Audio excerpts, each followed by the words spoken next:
So, feminism and ableism. This week we saw the kick-off of the Paralympics, and unsurprisingly we also saw a lot of people being dicks about the athletes involved. So we all definitely need to sit down and have a chat about ableism. Let's do this.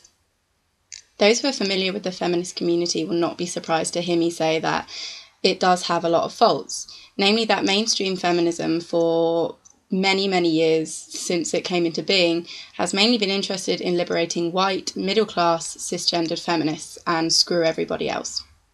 This is clearly really shit, because if you only care about a tiny privileged cross-section of women, you're not really caring about all women, are you? Sadly, feminism often tends to leave out women who are differently abled or disabled or have mental health problems, etc. I've used ableist language in the past without even realising that what I was saying was really offensive and exclusionary, and I constantly have to remind myself and check myself to try and ensure that, I'm not a massive dickhead and I'm not making the community a really crappy place for some people. You might be sat there thinking, I'm so not ableist, I don't understand what she's talking about. So let's recap on some really commonly used ableist terms. Firstly, retarded.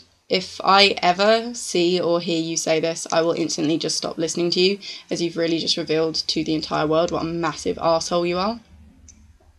2. Stupid. People say this all the time, and here is a really handy link explaining why stupid can be considered an ableist concept. I also think people often use the word stupid in a really classist way. Bully for you that you got a great and expensive education. Not everybody gets to do that. Thirdly, lame.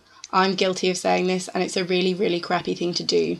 Lame in the past has often been used to mean people who walk with a limp of similar, and using this in a negative context equates a physical disability with being bad or uncool, and that is obviously a really shitty thing to do.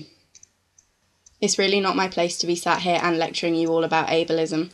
I've never been on the receiving end of it because I do have able-bodied privilege, and I don't want to sit here and talk over people. I am now going to provide you with some awesome links in the description bar, and to all able-bodied people watching this, do your reading. It is your responsibility to educate yourself about this, and it is your responsibility to keep your privilege in check, and it is your job to ensure that you and all the other able-bodied people out there aren't being massive dickheads.